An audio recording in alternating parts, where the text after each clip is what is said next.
কলকাতার এক সাধারণ ছেলে যার শখ ছিল থিয়েটার আর অভিনয়, কিন্তু কে জানত সেই অভিনয় একদিন তাকে নিয়ে যাবে সীমান্তের ওপারে, শত্রু শিবিরের একদম গভীরে। ১৯৭৫ সাল, নাম বদলে হল নবী আহমেদ শাকির, দেশ বদলে পাকিস্তান। নিজের রক্ত আর পরিচয় বিসর্জন দিয়ে তিনি হয়ে উঠলেন ভারতের সবচেয়ে শক্তিশালী অস্ত্র, ব্ল্যাক টাইগার। শত্রু দেশের সেনাবাহিনীতে ক্যাপ্টেন হয়েও হৃদয়ে ছিল তেরঙ্গা, কিন্তু এক বিশ্বাসঘাতকতা বদলে দিল সব। ১৬ বছর জেল, অসহ্য যন্ত্রণা আর এক বুক অভিমান নিয়ে হারিয়ে যাওয়া সেই মহানায়কের গল্প কি আপনি জানেন? আজ শুনুন ভারতের সর্বশ্রেষ্ঠ স্পাই রবীন্দ্র কৌশিকের সেই অজানা আত্মত্যাগের কাহিনী। কলকাতার বাগবাজারের একটা সাধারণ বাড়িতে ১৯৫৮ সালের ২৩ জুন জন্ম হয়েছিল একটা ছেলের। নাম রবীন্দ্র কৌশিক, সবাই ডাকত রবি। রাজস্থানের শ্রীগঙ্গানগরের ছেলে। ছোটবেলা থেকেই সে ছিল নাচগানের ফ্যান, কলেজে ড্রামায় প্রাইজ জিতত। কেউ ভাবত না যে এই সাধারণ ছেলেটা একদিন ভারতের সবচেয়ে বিখ্যাত গুপ্তচর হবে। ইন্দিরা গান্ধী ব্যক্তিগতভাবে তাকে ব্ল্যাক টাইগার উপাধি দিয়েছিলেন। ১৯৭৫ সালের তার ভারতীয় সমস্ত অস্তিত্বের সমস্ত নথি মুছে ফেলেছিল। তখন এনারার বয়স ছিল মাত্র ২৩ বছর।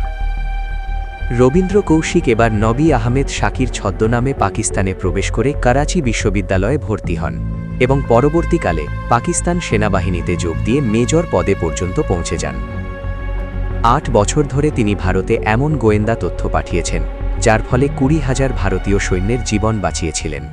১৯৮৩ সালে তার সাথে যোগাযোগ করার জন্য একজন জুনিয়র এজেন্টকে পাঠায় পাকিস্তানে, কিন্তু সেই এজেন্ট আইএসআইয়ের হাতে ধরা পড়ে এবং নির্যাতনের মুখে ভেঙে পড়ে রবীন্দ্র কৌশিকের ব্যাপারে বলে দেন।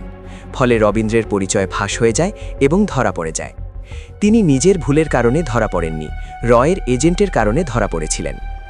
গ্রেপ্তারের পর ২ বছর ধরে তার ওপর চলে অমানুষিক নির্যাতন করা হয় এবং মৃত্যুদণ্ড দেওয়া হয়, কিন্তু পরে তা পরিবর্তন করে যাবজ্জীবন কারাদণ্ডে রূপান্তরিত হয়। দীর্ঘ ১৮ বছর ধরে পাকিস্তানের বিভিন্ন জেলে অতিবাহিত করার পর যক্ষ্মা ও হৃদরোগে আক্রান্ত হয়ে তিনি ২০০১ সালে ৪৯ বছর বয়সে মিয়ানওয়ালি জেলে মারা যান। কারাগারের পেছনে এক নামহীন কবরে তাকে সমাহিত করা হয়। জেল থেকে তিনি গোপনে একটি চিঠি বাড়িতে পাঠাতে পেরেছিলেন। তার মধ্যে তিনি লিখেছিলেন, আমি যদি একজন আমেরিকান হতাম তাহলে অনেক সিনেমার নায়ক হতাম। লাকি ভিস্তা এক সাক্ষাৎকারে বলেছিলেন, এর এজেন্ট হতে কোনো যোগ্যতা লাগে না, কেবলমাত্র দেশভক্তি থাকা চাই, বাকিটা এর থেকে সব কিছু শিখিয়ে পড়িয়ে দেয়। রবীন্দ্র কৌশিক প্রথম জীবনে একজন নাট্যকর্মী ছিলেন, দেশাত্মবোধক নাটক করতেন এবং এই দেখেই তার সাথে যোগাযোগ করে। রবীন্দ্র কৌশিকের মতো বহু এর এজেন্টকে পাকিস্তানের মধ্যে থাকাকে মারিয়েছিলেন বলে অভিযোগ আছে এক ভারতীয় প্রধানমন্ত্রীর বিরুদ্ধে।